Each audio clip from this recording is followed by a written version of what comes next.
Welcome to Wild Olive Studies, a Messianic Gentile study of the Hebrew Scriptures. I'll be your teacher and host. My name is David Nitchie, but you can call me Dave. In this lesson, we'll examine Rabbi Shaul, seeing him as a Jew. Seeing the Rabbi Shaul as a Jew. It's kind of silly, isn't it? A rabbi as a Jew? Well, again, I would like to start with a question, as we normally do. And the question I'd like to start with today is, if Rabbi Shaul continued to identify as a Pharisee and of the tribe of Benjamin, wouldn't he also retain his cultural identity with the Torah? So think about that. He is called Paul, the Apostle Paul, but the scriptures also say that when Yeshua reaches out to him or talks to him the first time, he says, Saul, Saul. So he's talking to him within his cultural context. And as we've already developed the idea that when Paul is speaking to his Gentile audience, he uses Paulos, but when he's speaking more to the Jews in the synagogues, he goes with Shaul. So it's a name that he uses in both cultures. So I'm going to say absolutely to this. He's going to retain his cultural context. In this episode of who Rabbi Shaul is, we will look at the cultural Jewishness of Rabbi Shaul, or as we call him, the Apostle Paul. We'll be using the David Stern translation of the Bible called the Complete Jewish Bible.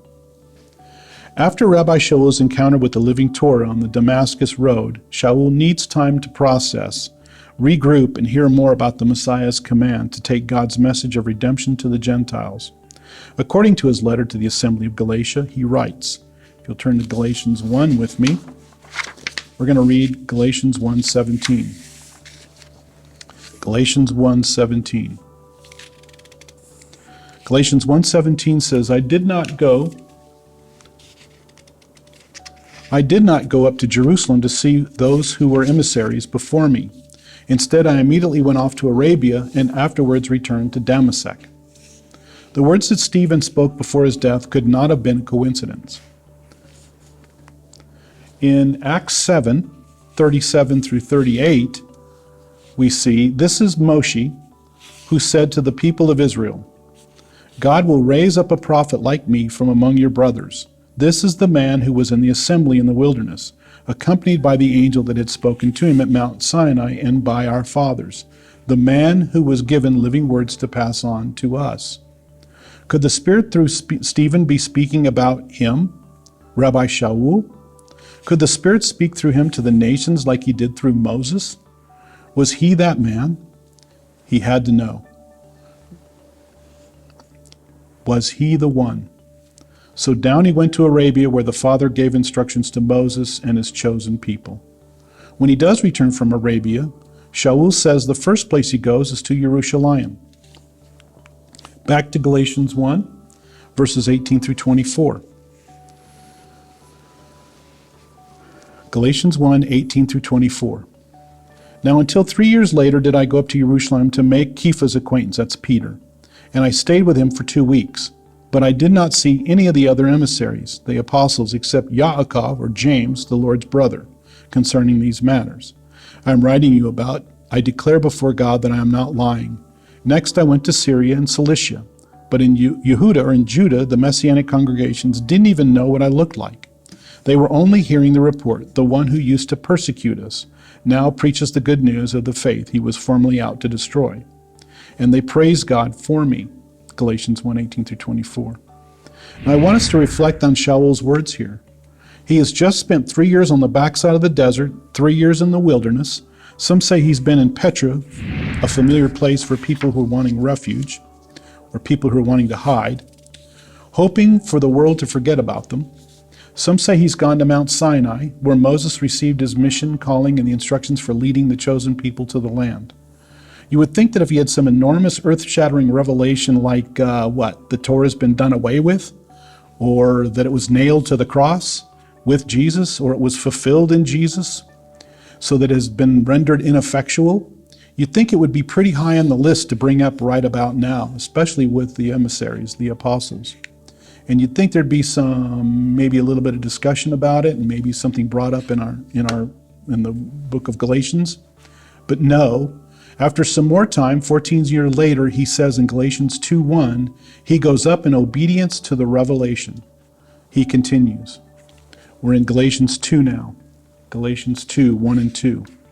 Then after 14 years, I went up again to Jerusalem, this time with Barnabas. And I took with me Titus. I went up in obedience to a revelation, and I explained to them the good news as I proclaim it among the Gentiles. But privately to the acknowledged leaders, I did this out of concern that my current or previous work might have been in vain. Galatians 2:1 and 2. Again, we see that his concern is that my current or previous work might have been in vain. Shaul is not a man that lives in a vacuum, nor is he a radical set on tearing down the rabbinical world in which a Jewish Messiah is a reality. There are plenty of Gentile gods and demigods, that they have no place or relevance in the culture and land of the Torah. Again, if he would have been teaching anything contrary concerning the Messiah, Yeshua, or the Torah, he would have been the one drug out of town and stoned while the apostles held the outer garments of those who cast the stones. There is no hint that his theology has changed. He continues to midrash the scriptures in their rabbinical context to validate Yeshua as the one the scriptures foretold, and Yeshua becomes the context for interpreting the Torah for how to be obedient through the Spirit. I say this because Paul's letters to the Galatians have been used to prove that Paul, the apostle to the Gentiles, was anti-Torah, anti-Israel, and anti-Semitic. A case in point. Let's look at Galatians 2:15 through 16. 15 and 16. Again, it's commonly said that Paul converts on the road to Damascus. And so what does that mean? He throws off his Jewishness and he takes on no religious identification, which means he makes himself a Gentile so he can identify with Gentiles. Verse 15, we are Jews by birth, there it is, not so-called Goyish sinners or Gentile sinners. Even so, we have come to realize that a person is not declared righteous by God on the ground of his legalistic observance of Torah commands, but through Messiah Yeshua's trusting faithfulness. Therefore, we too have put our trust in Messiah Yeshua and become faithful to him in order that we might be declared righteous on the ground of Messiah's trusting faithfulness. See, he's still using Jewish language. He's still using halakha. He's still using the terminology that the Old Testament, the Torah, the Tanakh teaches. Let me read this again. Therefore, we too have put our trust in Messiah Yeshua and become faithful to him in order that we might be declared righteous on the ground of Messiah's trusting faithfulness, and not on the ground of our legalistic observance of Torah commands. For on the ground of legalistic observance of Torah commands, no one will be declared righteous. Paul's words to the Galatians seems to take on the flavor of being anti-Torah when he writes, we have come to realize that a person is not declared righteous by God on the ground of his legalistic observance of Torah commands. From these words, some Christian teachers hold that obedience to Torah, since Yeshua's atoning sacrifice, is nothing more than legalism. If that wasn't bad enough, he goes on to say, for on the ground of legalistic observance of Torah commands, no one will be declared righteous. From this, they say that obedience to Torah has nothing to do with our relationship to God, that in Yeshua fulfilled the demands of the Torah so that we don't have to. Please understand, I'm not advocating works-based salvation. What Paul is countering here is the idea of how we come into the kingdom as Gentiles. Some in Galatia were under the impression that entering the kingdom is equated with national identity with Israel, so they would circumcise. That the way into the family of God is through circumcision, although on the surface this sounds like the way to get familial benefits. For Paul, it misses the points of how we attain righteousness and entrance to the kingdom of heaven. For Jews, the way of entering into the family was by physical birth.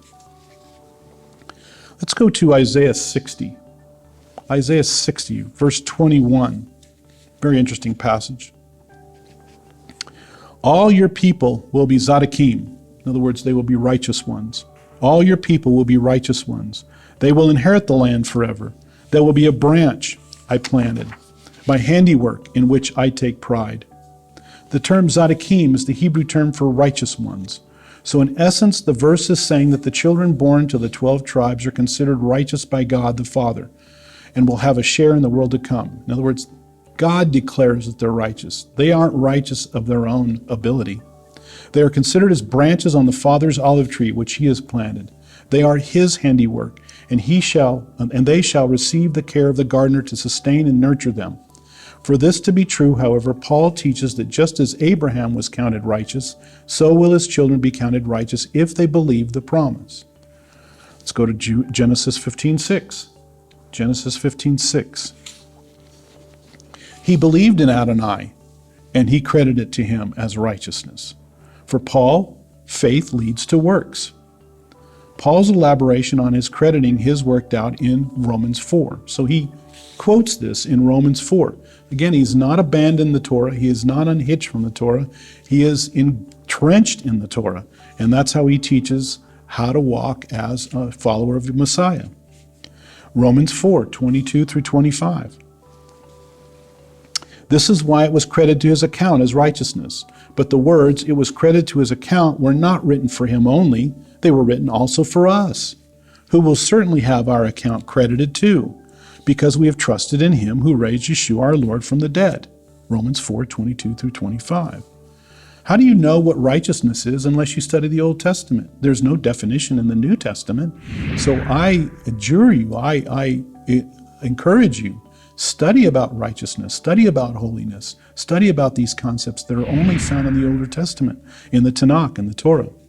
For Paul, doing things contained in the Torah is not the issue. His issue is doing things contained in the Torah without faith and expecting blessing without first coming into relationship by faith with the living Torah through the person of the divine Son. It is being obedient to the leading of the Spirit by faith. Yeshua also teaches this in Matthew 7, verses 13 through 23. Matthew 7, 13 through 23. Go in through the narrow gate, for the gate that leads to destruction is wide and the road broad, and many travel it. But it is a narrow gate and a hard road that leads to life, and only a few find it. Beware of false prophets. They come to you wearing sheep's clothing, but underneath they're hungry wolves. You will recognize them by their fruit. What fruit? Their works of Torah. Can people pick grapes from thorn bushes or figs from thistles? Likewise, every healthy tree produces good fruit, but a poor tree produces bad fruit, the weightier matters of the law. When we don't abide in the fruits of the Spirit, then we're producing the fruits of the flesh, bad fruit. A healthy tree cannot bear bad fruit. A poor tree, good fruit. Any tree that does not produce good fruit is cut down and thrown into the fire. So you will recognize them by their fruit. Not everyone who says to me, Lord, Lord, will enter the kingdom of heaven. Only those who do what my Father in heaven wants. Notice, those who do what my Father in heaven wants. What does the Father want us to do? The deeds taught in the Older Testament, in the Torah. On that day, many will say to me, Lord, Lord, didn't we prophesy in your name? Didn't we expel demons in your name? Didn't we perform many miracles in your name? Then I will tell them to their faces, I never knew you. See, it's all about relationship with the divine Son. Get away from me, you workers of what? Lawlessness. Some versions say iniquity. Workers of iniquity. Iniquity is lawlessness. It's Torahlessness. It's not talking about civil law. It's not talking about running stop signs, as we'll talk about here in a minute. It's talking about disobeying the Torah. For Yeshua and Paul, the issue is not only obedience, but also relationship. In fact, John 14:15 says, if you love me, you will keep my commands. You can also look up 1 Corinthians 7:19, where Paul says, keep the commandments. And by the way, if your kids are asked to do something and they don't do it, are they demonstrating that they love you or that they could care less about you?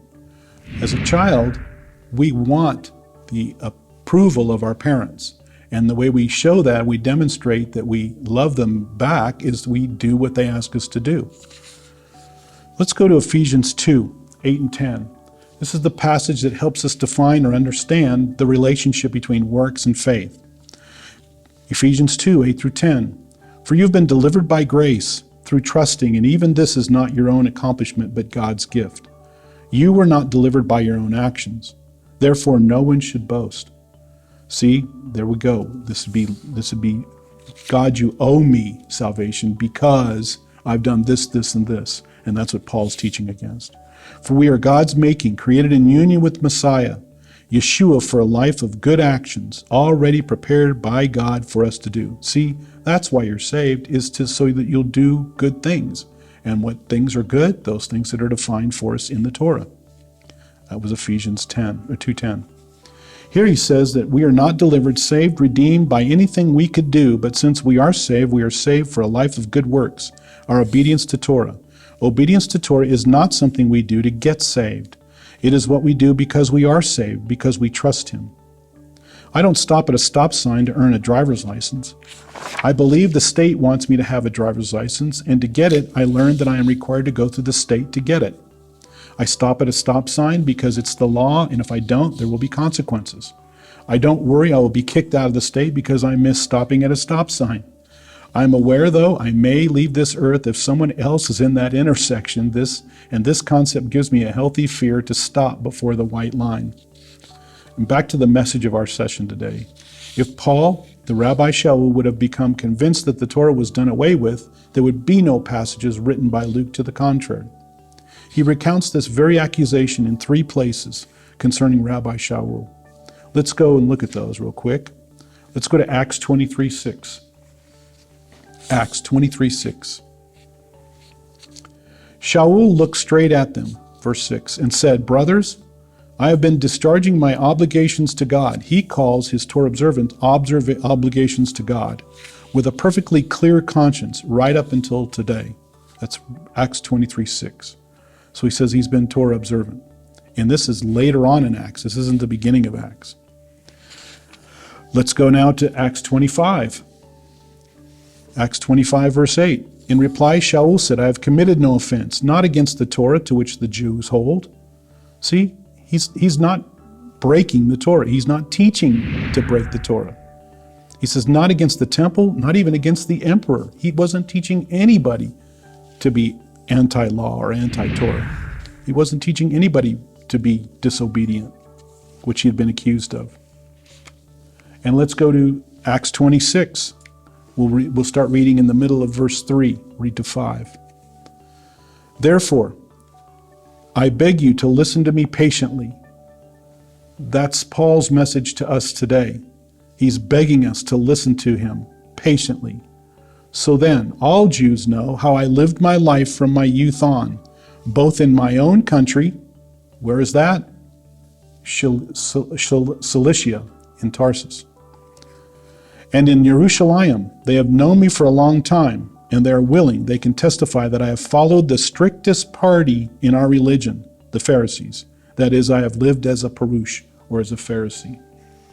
You see, Paul's own words are that everybody knows that he's Torah observant. Everybody knows he hasn't thrown off the Torah, that he isn't practicing some different religion that he came up with. Let's go to Acts 28, verses 17 and 18. Acts 28, 17 and 18. Brothers, although I have done nothing against either our people or the traditions of our fathers. You see, he's even obeying oral Torah when it lines up with the scriptures. I was made a prisoner in Jerusalem and handed over to the Romans. They examined me and were ready to release me because I had done nothing to justify a death sentence. And why is he saying this? Because he was out persecuting people, fulfilling death sentences on people who he believed were disobedient to the Torah before his meeting with Yeshua. Words, however, are never enough if our actions speak to the contrary. Therefore, a careful plan was orchestrated to demonstrate Rabbi Shaul's loyalty and obedience to the Torah. God and the Jewish people. We begin reading in Acts 21. So if you'll turn with me to Acts 21, we'll read verse 21. Acts 21, verse 21. Now, what they have been told about you is that you are teaching all the Jews living among the Goyim to apostatize from Moshe. You see, that's what a lot of pastors are saying today within the Christian church, that Paul teaches that the law has been done away with. They use Galatians to cite that all the time. They're saying exactly the same thing that these religious rulers were teaching. telling them not to have a Brit Milah for their sons and not to follow the traditions. And a Brit Milah is a circumcision ceremony. It was rumored that Paul taught Jews that the Torah was done away with. The Gentiles were not under the law. So what did Paul, James, and the rest of the apostles come up with to squash this idea? Well, we now turn to the plan and the vow. I could say it's the show and the vow. Let's look at Acts 18:18. Verse 18, Acts 18:18. Shaul remained for some time, then he said goodbye to the brothers and sailed off to Syria, after having his hair cut short in Cenchrea, because he had taken a vow. With him were Priscilla and Aquila. So he's taken a vow now and he cuts his hair. And some of you, you're already thinking in your brain, you already know what this is all about. So let's get into this and find out a little bit more about it. What kind of vow had he taken? You see, taking a vow is a very Jewish thing. He's talking about a Nazirite vow. Let's take a look at Shaul or the Nazir. Shaul the Nazir or the Nazirite. Please turn to your Bibles to number 6. Let's look at what a Nazirite is. Number 6, 1 through 4. Number 6, 1 through 4. Adonai said to Moshe, tell the people of Israel when either a man or a woman makes a special kind of vow, the vow of a Nazir, a Nazirite, consecrating himself to Adonai, he is to abstain from wine and other intoxicating liquor. He is not to drink vinegar from either source. He is not to drink grape juice, and he is not to eat grapes or raisins. As long as he remains a Nazir, he is to eat nothing derived from the grapevine, not even grape skins or the seeds. Let's continue to read in 5 and 6. Actually, 5 through 8. Throughout the period of his vow as a Nazir, he is not to shave his head until the end of the time for which he has consecrated himself to Adonai. He is to be holy. So you can see that at the beginning of the vow, he's to cut his hair like he did in Cenchrea, where Priscilla and Aquila were at. So he is now then going to let his hair grow for this entire period that he's in the vow. So until the end of the time for which he has consecrated himself to Adonai, he is to be holy. He is to let the hair on his head grow long. I want you to understand that it says, when you do this, you are being holy. Okay, and a lot of Christians will say, well, Jesus makes us holy, and that is true. But being a Nazirite was given to them, and we'll get into this in just a minute, to experience holiness at another level. Verse 6. Throughout the period for which he has consecrated himself to Adonai, he is not to approach a corpse. He is not to make himself unclean for his father, mother, brother, or sister when they die, since his consecration to God is on his head. Throughout the time of his being a Nazir, he is holy for Adonai. So what happens then? Let's continue to read in verse 13. This is the law of the Nazir, a Nazirite. When his period of consecration is over, he is to be brought to the entrance of the tent of meeting. When it's over, keep in mind the cost of what he is going to be spending his money on. He now sacrifices. Let's go to number 6, 14 through 15. 14 and 15. Where he will present his offering to Adonai, one male lamb in its first year without defect as a burnt offering, one female lamb in its first year without defect as a sin offering, one ram without defect as a peace offering, a basket of matzah, unleavened bread, loaves made of fine flour mixed with olive oil, unleavened wafers spread with olive oil, their grain offering and their drink offerings. The Apostle Paul, our Rabbi Shaul, sacrificed animals after the crucifixion and ascension. That wrecks a lot of Christians' theology. Yes, even a sin offering. First, lambs without spot were the most expensive, one male and one female. A ram also, very expensive. The fine flour and unleavened bread and olive oil, all were very expensive. And this was voluntary on top of the normal daily sacrifice. It was going to cost him, both emotionally and financially. Again, there's money that's raised to help him in this because this is quite expensive. And it is emotionally, it's an emotional experience to watch an animal die. And again, this is a voluntary sacrifice. Let's continue to read in verse 16 through 20. The Cohen is to bring them before Adonai, offer his sin offering, his burnt offering, and his ram as a sacrifice of peace offerings to Adonai, with the basket of matzah. The Cohen will also offer the grain offering and drink offering to go with the peace offering.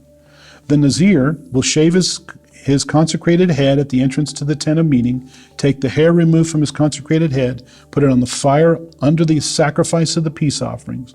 When the ram has been boiled, the Cohen is to take its shoulder, one loaf of a matzah from the basket and one unleavened wafer, and then place them in the hands of the Nazir after he has shaved his consecrated head. The Cohen, verse 20, is to wave them as a wave offering before Adonai.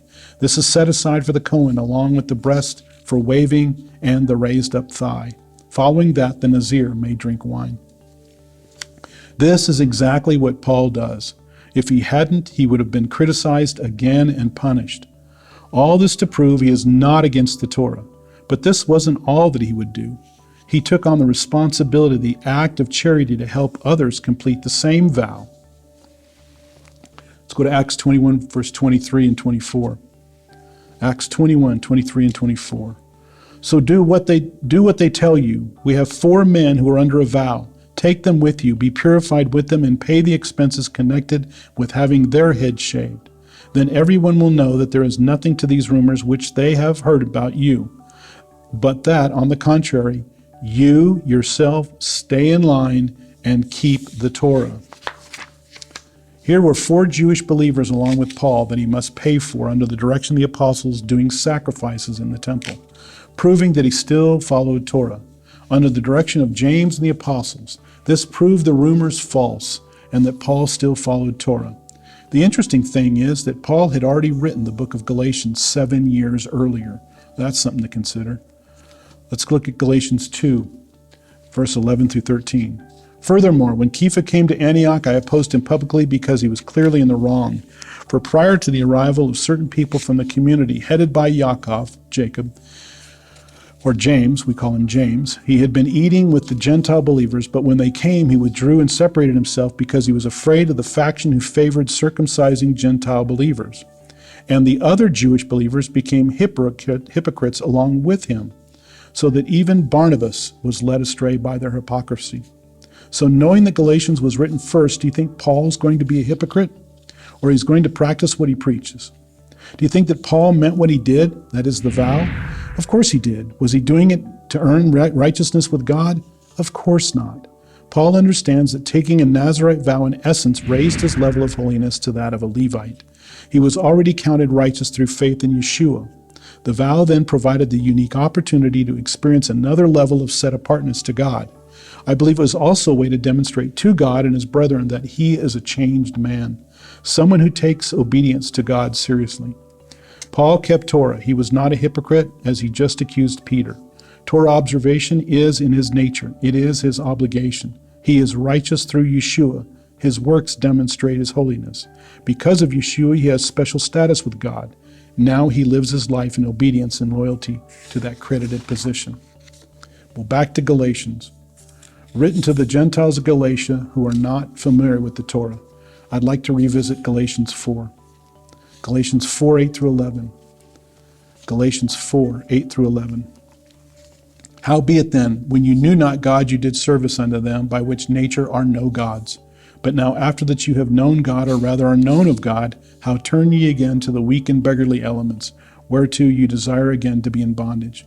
You observe days and months and times and years. I am afraid of you, lest I have bestowed upon you labor in vain. This is not concerning Torah, but pagan customs, rituals, and celestial observations based on the zodiac. Gentiles never did service to God or the feasts of the Lord before they get saved. They did, however, worship at pagan altars and observe pagan holidays before they trusted in the hope of Israel. Did you know that Acts 21 events happened many years after he wrote Galatians?